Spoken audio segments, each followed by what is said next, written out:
Kona, Hawaii is home to the most important event in the sport of triathlon, the Ironman World Championship.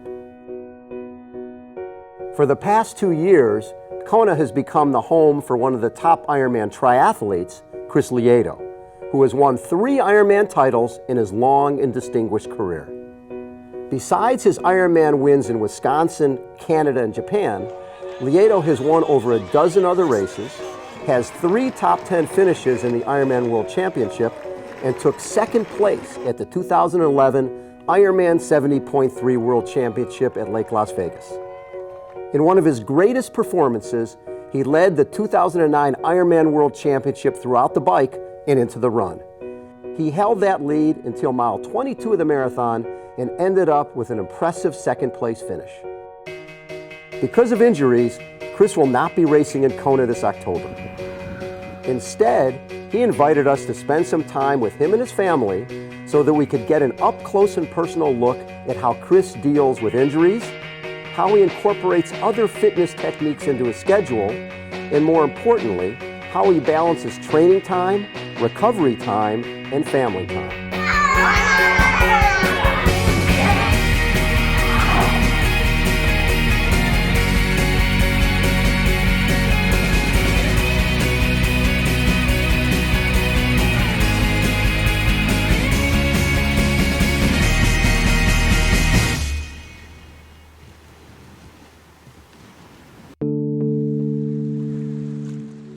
Since most triathlons begin with the swim, we asked Chris to kick off this series with his thoughts on swimming. When you're doing this race, in terms of positioning, we think about the pros all the time for Kona, but there's a lot of people, this is probably their only time here. What do you tell them about the swim? It's a mass start. Mass start is always a lot scarier than wave starts. Yeah, the swim start, we have a big bay, and I think a lot of people tend to start towards the pier, which is a straight line down all of the buoy lines, but you really only have to go around the turn buoy. But if everyone's compiled in one area, you don't necessarily have to be there. If you're a strong swimmer and you go out really well and fast, you're not going to get swum over, you can start in the front in that area if you choose to. I always encourage them to line up in the area of their experience. You start in the back, you know, or wait until the gun goes off and you're on the beach and walk in and then dive in. You're going to actually swim faster than if you get knocked and bumped and hit. That's a good point. Also, though, because the swim start is so wide, don't start at the pier. Start down towards the rocks. You know, you don't want to go up against the rocks, but you have all that room to where you can still swim in the shallows. And sometimes that current in that area will actually pull you along faster than if you start in the deep area right next to the pier.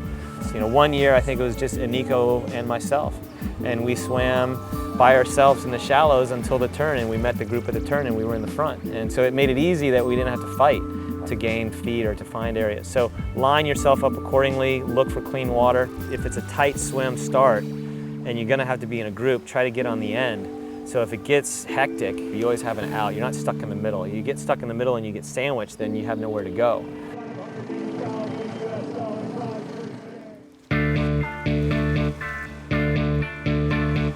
It's important when you swim in the ocean that you don't just go in and swim easy. So we want to be very specific in what the purpose of the workout's going to be. So today, warm up for 10, 15 minutes, get loose, and we're going to do 8 by, if you're doing a half Ironman, I would say you want to do 3 to 4 minutes. If you're doing an Ironman, you want it to be more like 5 or 6 minutes.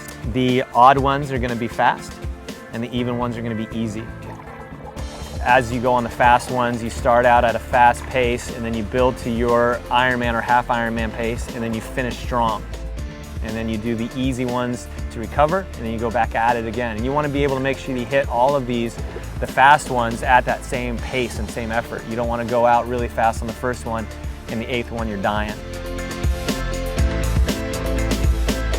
You count your strokes, or you have, okay, from buoy to buoy, to make sure you get it, or do loops. When we're doing our fast pacing, you definitely want to focus on looking up and seeing where you're going. You're swimming 4 or 5 strokes, you glance up with your left arm forward, you glance, you go back down, and then again when your left arm's in front again, you're looking up again to confirm what you saw is what you saw and you're going the right way. And then you keep your head down again to make sure your alignment is good. Because if you're swimming with your head up the whole swim, your bum's gonna drag, your feet are gonna drag, and you're gonna swim a lot slower. So you gotta make sure that the alignment that you have, that you practice in the pool when you stare at a black line, when you're out in the open water, you definitely want to keep that head position and your body alignment in that same way. So that way you're swimming on top of the water, you keep your alignment straight, and only look up when you need to look up.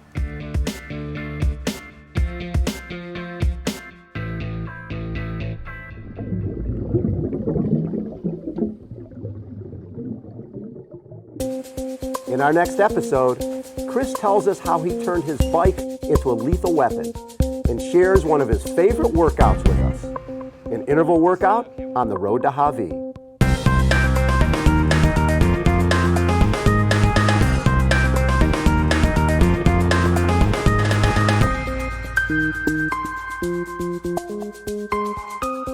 Thank you.